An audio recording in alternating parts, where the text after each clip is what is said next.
keputusan Majelis Hakim di Pengadilan Negeri Jakarta Timur yang menolak atau membatalkan dakwaan terhadap Dr. T. Fauziatia Suma atau Dr. Tifa dalam kasus dugaan ijazah palsu mantan Presiden Joko Widodo itu seperti membuka kota Pandora. Karena sekarang jadi pertanyaan-tanya, jadi sebenarnya siapa sesungguhnya Jokowi ini dan siapa sesungguhnya pemilik asli dari ijazah Jokowi. Jadi bukan ijazah aslinya, tapi pemilik asli dari ijazah atas nama Joko Widodo yang digunakan oleh Jokowi mendaftarkan diri sebagai calon kepala daerah, mulai dari kepala daerah di Solo, kemudian Gubernur di DKI Jakarta tahun 2012 dan juga Pilpres selama 2 periode, yakni Pilpres 2014 dan Pilpres 2019. Nah, saya mengajak Anda untuk menyimak kembali sebuah perbincangan ini dengan pengurus PDIP dulu ya. Ini Denny Iskandar yang waktu tahun 2012 ketika Jokowi itu mencalonkan diri sebagai calon gubernur DKI Jakarta, dia adalah sekretaris Bapilu dan dialah yang mengurusi atau dia bahkan yang menerima dokumen ini dari Joko Widodo, kemudian melakukan verifikasi bahkan sampai kemudian yang menyetorkan ke KPUD di Jakarta ya untuk mendaftarkan diri Jokowi, dan kita tahu kemudian Jokowi terpilih menjadi gubernur DKI Jakarta berpasangan dengan Ahok. Nah, yang sangat menarik ini kasus ini kan dia kemudian mulai berbuka suara ketika politisi PDIP Victor Suryadi menuduhnya bahwa dia orang yang tahu di balik soal ijazah palsu Jokowi yang berkaitan dengan ribut-ribut katanya ijazah palsu itu dicetak di Pramuka di pasar Pramuka maksud saya. Nah, ternyata ketika menerima dokumen-dokumen dari Joko Widodo itu pada waktu itu dia sebagai sekretaris Bapilu, jadi dia sendiri sudah mencurigai ini kok tidak sinkron antara wajah orang di depan dia yang menyetorkan tadi itu persyaratan tadi itu dengan wajah yang ada di ijazah itu. Apa semua yang terjadi ini menarik untuk kita simak lagi perbincangan saya dengan Denny Iskandar. Pada waktu itu Denny Iskandar belum berani bicara secara terbuka, dia hanya bersedia saya wawancarai, tapi dia tidak bersedia on air gitu ya. Nah, sekarang setelah peristiwa kemarin di Pengadilan Negeri Jakarta Timur itu, saya bertemu kembali dengan Denny Iskandar dan dia sendiri sekarang dia bisa tersenyum-senyum dengan mengingatkan saya bagaimana perbincangan kita 1 tahun yang lalu ya. Ini saya rekam tanggal 1 Juli 2025. Selamat mengikuti. Lebih dari sepekan terakhir ini ada 2 nama yang paling banyak dicari ini baik oleh media maupun netizen. Yakni yang pertama adalah Widodo, ini yang disebut oleh politisi PDIP Victor Suryadi sebagai tim Solo, dan satu orang lagi itu adalah kader PDIP Denny Iskandar yang disebutnya sebagai tim Jakarta. Nah, bersama satu orang lagi namanya yakni Indra Kramadipa, ini kan disebut-sebut oleh Victor Suryadi, mereka ini yang mengetahui atau terlibat dalam pembuatan ijazah palsu Jokowi, ini ijazah dari UGM yang dibuat di pasar Pramuka. Nah, karena disebut-sebut soal pasar Pramuka itu kemudian menyeret satu nama lagi yakni mantan Wakil Menteri Desa Profesor Paiman Raharjo. Paiman ini dicurigai dia yang memiliki percetakan di pasar Pramuka tempat Jokowi mencetak atau timnya Jokowi mencetak ijazah palsu Jokowi yang kemudian digunakan untuk mendaftarkan diri pada Pilkada DKI Jakarta tahun 2012 dan kemudian berlanjut pada pemilihan presiden pada tahun 2014. Ini paling gubuk nih karena nama Widodo dan Denny Iskandar ini disebut oleh Victor Suryadi ini dia menghilang, katanya dia sedang mencari kemana ini Widodo dan Denny Iskandar ini untuk dia tanyakan bagaimana ceritanya soal itu. Sementara Profesor Paiman Raharjo juga kelabakan nih karena disebut-sebut dia ya pemilik dari percetakan itu, dan kemudian meskipun dia sudah membuat klarifikasi tapi orang tidak percaya, ya, orang tetap tidak percaya, apalagi ada seorang ex-agen BIN, yakni Kolonel TNI Purnawirawan Sri Rajasa Chandra, itu kemudian dia punya sejumlah saksi yang menyatakan nggak benar kalau ex-wakil Menteri Desa Paiman Raharjo itu dia membuka usaha di pasar pojok Pramuka itu sampai tahun 2002 saja, karena dia punya data, punya saksi bahwa setidaknya sampai tahun 2010 itu Paiman masih berkeliaran di pasar pojok Pramuka, bahkan usahanya itu sampai 2017. Nah, dia kemudian dicurigai kenapa kok dia menyebut bahwa hanya sampai tahun 2002, berarti kan dia ingin memotong mata rantai sampai tahun 2012 ketika Jokowi menjadi calon gubernur DKI Jakarta dengan bekal mencetak ijazah palsu di percetakannya lah, kemudian dia melenggang menjadi gubernur DKI Jakarta. Itu informasi, spekulasi yang muncul di berbagai media, apalagi di media sosial ramai banget. Nah, benarkah seperti itu? Saya kemarin itu berkomunikasi dengan Denny Iskandar ini, tapi hanya via telepon. Cukup lama, lebih dari 1,5 jam saya berbincang tentang ini, dan kemudian pagi tadi juga dilanjutkan lagi perbincangan itu Saya mencoba mengurus secara kronologis dan kemudian mencocok-cocokkan datanya. Benarkah yang dia sampaikan ini? Nah, kalau dari penjelasan Denny Iskandar ini, cerita Bitor Suryadi itu dia menyatakan bahwa itu sekitar 80-90% itu betul, gitu. Tapi ada detail-detail yang dia bilang ini yang kurang tepat begitu.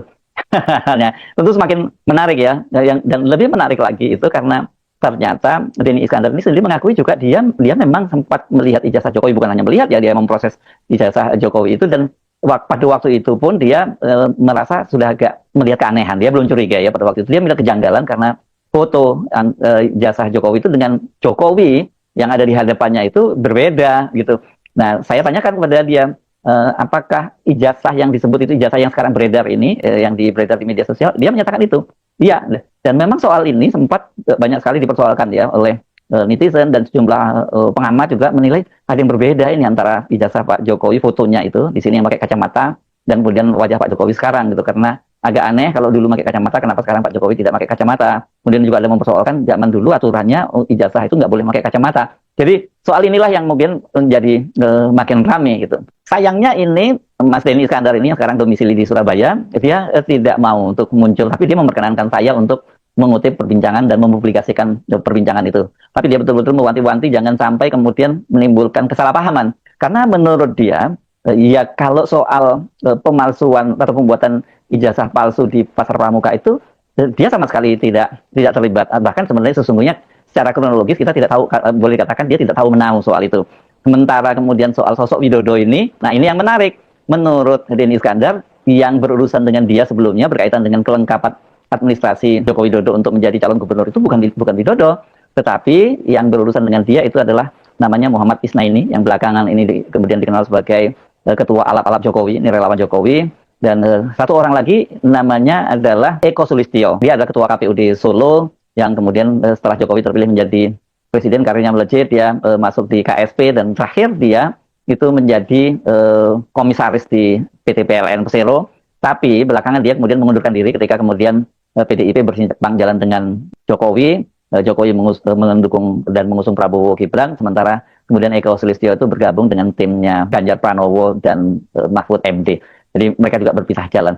Jadi bagaimana urutan-urutan ceritanya ini? Nah, kalau menurut versi dari Denny Iskandar, pada waktu itu, ini konteksnya itu pada tahun 2011 ya, mulai terjadi penjaringan, mulai dilakukan penjaringan untuk mengusung calon gubernur di DKI Jakarta. PDIP pada waktu itu belum terlalu seksi karena di Jakarta PDIP selalu kalah ya pada waktu itu. Nah, kemudian mereka melakukan penjaringan. Banyak sebenarnya yang pada waktu itu mau mendaftarkan diri ingin jadi calon gubernur dari DKI. Misalnya ada nama Faisal Basri, kemudian ini ekonom yang almarhum Faisal Basri, kemudian ada nama Pak Bibit Waluyo, kemudian ada Maijen Priyanto, ini mantan wakil gubernur di eranya Foke, dan ada Joko Widodo. Joko Widodo itu waktu itu adalah dia kader internal ya, waktu itu dia masih menjadi wali kota Solo. Tapi menurut Denny sesungguhnya dia juga pengurus PDIP Jawa Tengah karena dia menjadi wakil ketua DPD PDIP Jawa Tengah. Nah, untuk memverifikasi dokumen-dokumen tadi itu yang melakukan adalah Denny Iskandar, karena pada waktu itu dia menjadi sekretaris Bapilu, yang menjadi ketua Bapilunya itu adalah Boy Sadikin, ini ya, putra mantan Gubernur DKI Jakarta Ali Sadikin. Waktu itu belum terlalu lengkap ya dokumen-dokumennya, itu biasanya banyak hanya berupa riwayat hidup, kemudian ijazah dan lain-lain. Kemudian mereka ini para orang yang mau jadi calon dari gubernur di PDIP ini kemudian ditunjuk license officer, dan kemudian muncullah nama Indra Kramadipa. Ini kalau menurut Denny Iskandar, dia ini muncul kelompok yang menyebut dirinya sebagai Imam Bersatu. Kelompok ini tampil menyuarakan pendapat, mengadakan pertemuan, hingga melakukan aksi di ruang publik seolah-olah mewakili suara gabungan seluruh mahasiswa dari berbagai perguruan tinggi di Indonesia. Namun, hal yang terjadi selanjutnya justru menjadi kejutan besar dan memicu kontroversi tajam. Satu persatu kampus, organisasi mahasiswa resmi, hingga pihak rektorat secara tegas membantah terlibat atau memberikan izin kepada kelompok tersebut. Bahkan, salah satu perguruan tinggi, yaitu Universitas Pamulang atau yang lebih dikenal dengan sebutan Unpam, mengeluarkan ultimatum keras dengan batas waktu 2 kali 24 jam, meminta kelompok ini untuk segera menghentikan penggunaan nama kampus dan memberikan penjelasan resmi. Jika tidak dipenuhi, proses hukum akan langsung ditempuh. Masalah semakin memanas karena beredar kabar bahwa bukan hanya satu kampus yang dirugikan, dan ancaman proses hukum ini menanti mereka yang terbukti melakukan pemalsuan identitas atau menggunakan nama institusi tanpa wewenang sah. Pertanyaan besar yang kini ada di bibir banyak orang, siapa sebenarnya dalang yang ada di balik pembentukan BAM Bersatu ini? Mengapa berani mencatut nama kampus? Dan apa tujuan sesungguhnya di balik semua ini? Mari kita bahas tuntas kronologi, fakta yang terungkap, pandangan hukum, hingga dugaan siapa yang berada di balik layar kelompok ini selama 15 menit ke depan. Bagian utama 1, awal mula munculnya BAM Bersatu dan penyangkalan kampus. Penyiar, cerita bermula saat munculnya pernyataan-pernyataan publik, pernyataan sikap, hingga aksi unjuk rasa yang diklaim atas nama gabungan Badan Eksekutif Mahasiswa atau BAM dari berbagai kampus besar. Kelompok ini menggunakan nama besar institusi pendidikan yang dihormati masyarakat untuk menyampaikan sikap politik, sosial, hingga kritik tajam terhadap kebijakan yang berjalan. Di awal kemunculannya, banyak masyarakat awam, bahkan beberapa kalangan di pemerintahan, mengira ini adalah gerakan mahasiswa yang murni lahir dari kesepakatan bersama antar kampus, sebuah gabungan yang kuat dan mewakili suara generasi muda. Namun, tidak lama kemudian muncul reaksi yang sangat mengejutkan dan berbalik arah. Satu persatu kampus, mulai dari organisasi mahasiswa tingkat fakultas hingga universitas, mengeluarkan pernyataan penyangkalan resmi baik lewat media sosial, surat terbuka, maupun rilis pers. Isi penyangkalannya sangat tegas dan jelas, bahwa BAM Bersatu bukanlah perwakilan sah, bukan badan yang dibentuk lewat mekanisme demokrasi kampus, dan banyak pimpinan BAM resmi yang menyatakan tidak pernah tahu adanya pertemuan, kesepakatan, atau pembentukan gabungan semacam itu. Hal ini menjadi bukti kuat bahwa nama institusi pendidikan dan organisasi mahasiswa telah dicatut atau digunakan tanpa izin yang sah,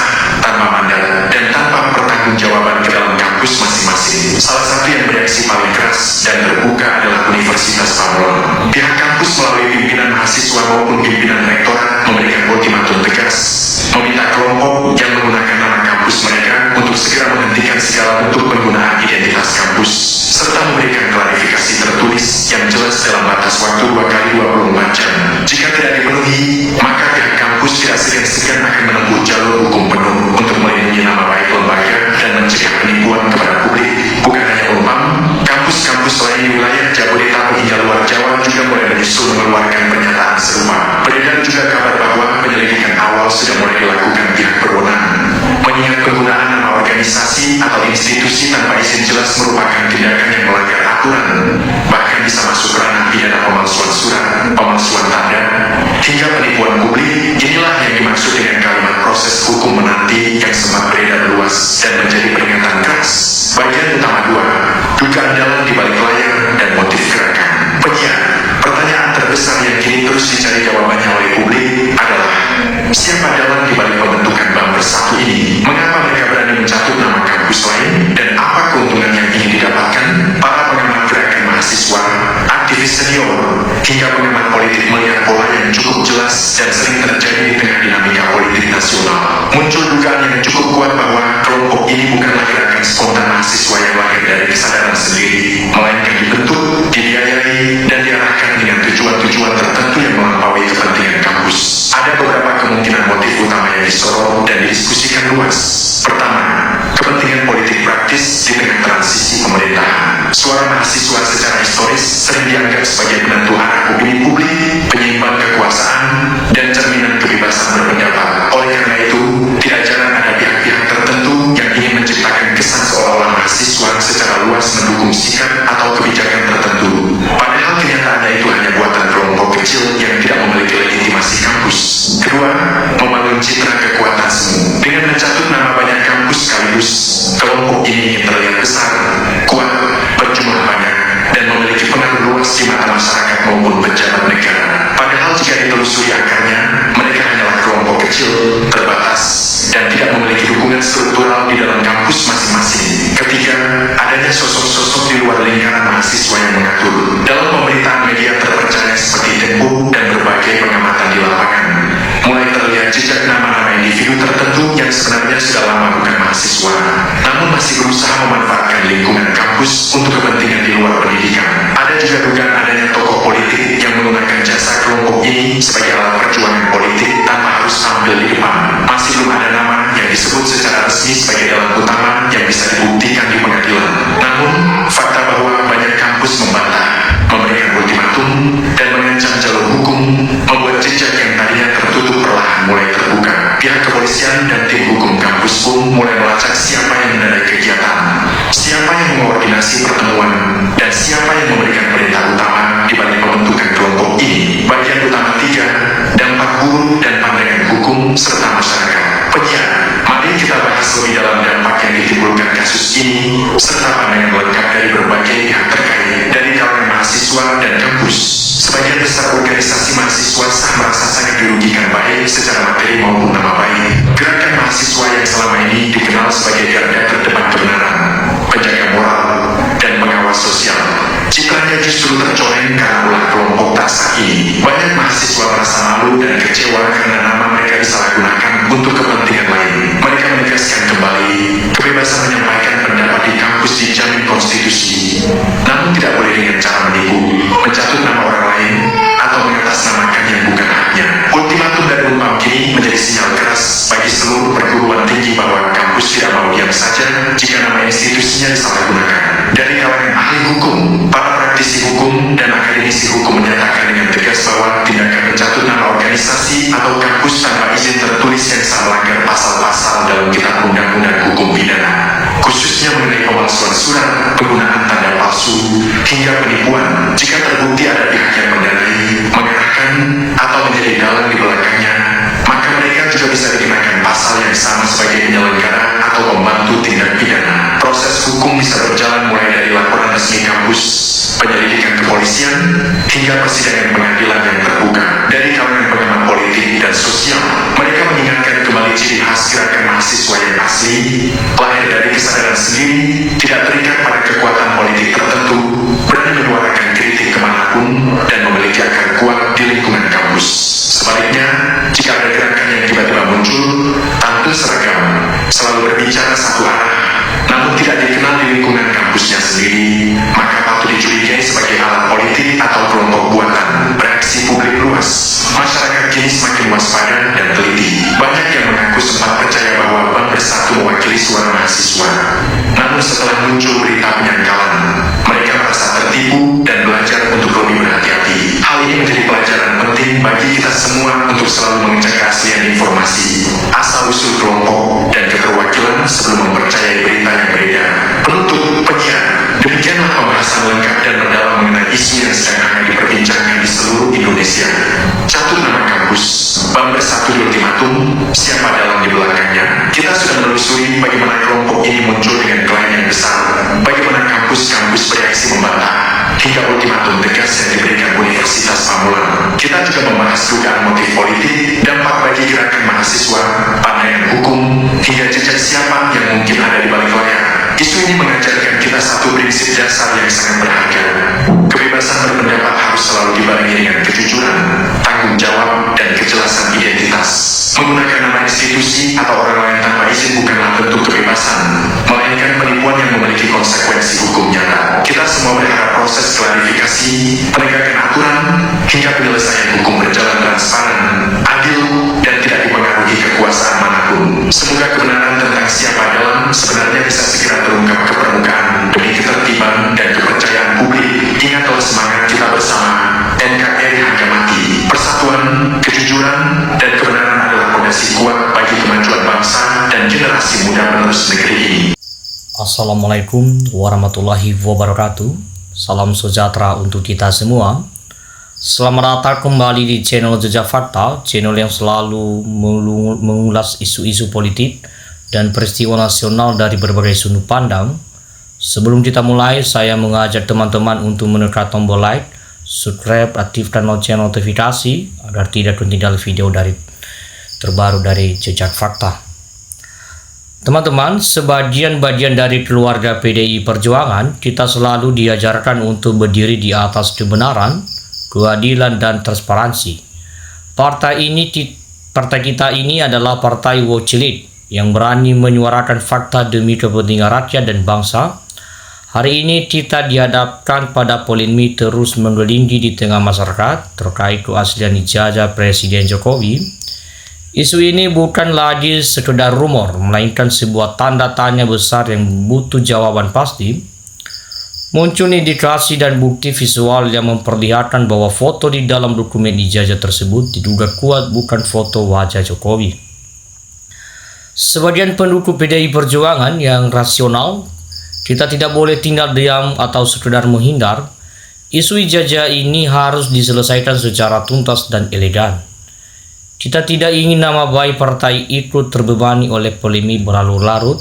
Oleh karena itu, di sini saya menegaskan dan menuntut ijazah Jokowi harus dibuktikan secara transparansi di depan publik.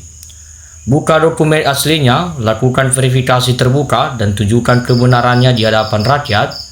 Jika bersih, kenapa harus risih? PDI Perjuangan selalu mendukung langkah yang jujur dan kesatria. Dengan membuktikan secara terbuka, kita tidak hanya mengakhiri kegaduhan nasional, tetapi juga menjaga mawar dan integritas perjuangan politik kita semua. Rekan-rekan sekalian, kita tidak bisa menutup mata dan telinga dari apa yang bergejolak di akar rumput. Polemik mengenai dugaan ijazah palsu Presiden Joko Widodo telah menjadi bola salju yang merusak diskursus publik. Salah satu poin krusial yang memicu perdebatan ini adalah indikasi visual pada dokumen ijazah yang beredar, di mana terdapat kejanggalan nyata pada foto yang tertera di dalam dokumen tersebut. Secara kasat mata, foto yang tersebut diduga kuat bukan merupakan foto wajah asli Joko Widodo pada masa muda. Ini bukan lagi sekedar isu media sosial yang bisa kita anggap sepi. Ini adalah sebuah pernyataan mendasar mengenai integritas seorang kepala negara yang dahulu diusung oleh partai ini. Kita tidak ingin PDI Perjuangan tersandera oleh sejarah abu-abu. Jika isu ini terus dibiarkan tanpa ada titik terang, maka nama baik dari kredibilitas partai kita ini yang menjadi temeng dan ikut hancur. Kita tidak boleh membiarkan marwah PDI Perjuangan dikorbankan untuk melindungi ketidakjelasan. Publik berhak tahu dan kita sebagai partai cilik harus berdiri di garda terdepan untuk menuntut kejelasan tersebut. Sebagai negara hukum, setiap keraguan dan dugaan pelanggaran harus diselesaikan melalui koridor hukum yang berlaku, bukan sekedar opini atau klarifikasi sepihak di media massa. Secara legal, formal, dan instrumen hukum yang jelas untuk menguji keabsahan sebuah dokumen negara. 1. Uji keabsahan dokumen hukum administrasi negara berdasarkan Undang-Undang Nomor 30 Tahun 2014 tentang administrasi pemerintahan. Setiap keputusan atau dokumen tata negara usaha negara yang dikeluarkan oleh instansi resmi termasuk universitas negeri harus memenuhi asas keabsahan baik dari segi wewenang, prosedur maupun substansi. Jika ada cacat substansi seperti foto yang tidak sesuai dengan identitas asli pemiliknya, maka dokumen tersebut cacat hukum sejak dalam kandungan. 2.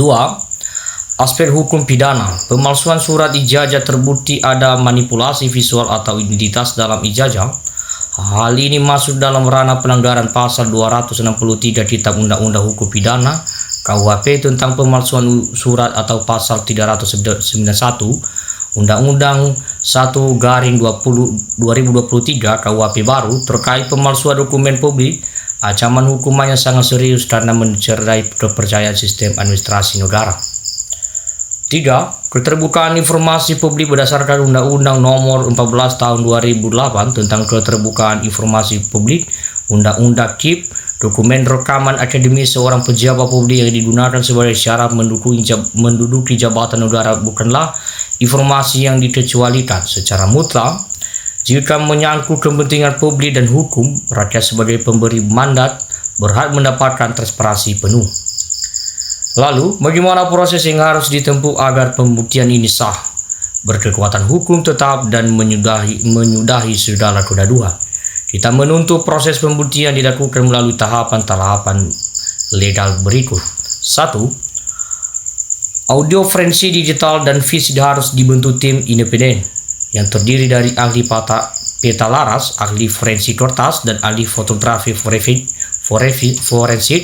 Dokumen ijazah asli harus diuji di laboratorium forensik, kepolisian atau lembaga independen untuk memeriksa keaslian serta kertas, tinta cap, stempel, dan resolusi foto yang ditempel. Ini untuk membuktikan secara ilmiah apakah ada proses manipulasi, penggantian foto atau ketidaksesuaian manifest dokumen pada tahun pembuatannya. 2. Verifikasi faktual terbuka di universitas. Penerbit pihak universitas yang mengeluarkan ijazah tersebut harus membuka buku induk mahasiswa secara transparansi di depan perwakilan publik, hukum, dan media. Foto pada buku induk, berkas pendaftaran masuk, dan berkas kelulusan harus dicocokkan langsung. Proses ini tidak boleh dilakukan di ruang tertutup atau sekedar rilis persepihak, melainkan disiarkan secara langsung agar rakyat melihat langsung fakta yang ada.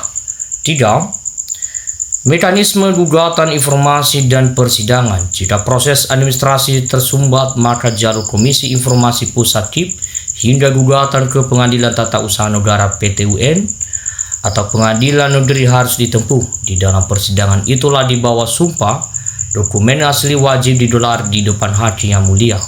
Semua bukti visual, saksi-saksi seangkatan, dan dosen yang bersangkutan harus dihadirkan untuk memberikan keterangan demi hukum. Tuntunan kita hari ini dari ijazah Jokowi dibuktikan di depan publik bukanlah bentuk pengkhianatan kepada personal, melainkan bentuk kesetiaan tertinggi kita kepada ideologi PDI Perjuangan dan Negara Kesatuan Republik Indonesia. Kita ingin menegaskan bahwa pancing PDI Perjuangan tidak ada satupun orang yang berada di atas hukum. Equality before the law, bersamaan di hadapan hukum, adalah prinsip yang kita bela mati-matian sejak zaman Orde Baru. Jika kita diam, kita membiarkan partai ini terseret dalam perusahaan kebohongan sejarah. Jika kita diam, kita mengkhianati jutaan pemilih cilik yang percaya bahwa PDI Perjuangan adalah partai jujur dan kesatria. Kita mendukung transparansi ini justru karena kita ingin mencintai partai ini. Kita ingin menunjukkan kepada dunia bahwa PDI Perjuangan tidak takut pada kebenaran. Jika ijazah itu asli, buktikan secara ilmiah dan terbuka, maka selesailah semua kegaduhan. Namun jika ada manipulasi, maka hukum harus ditegakkan seadil-adilnya tanpa pandang bulu. Mari kita kawal proses ini. Mari kita desak institusi penegak hukum dan lembaga pendidikan terkait untuk berani terbuka.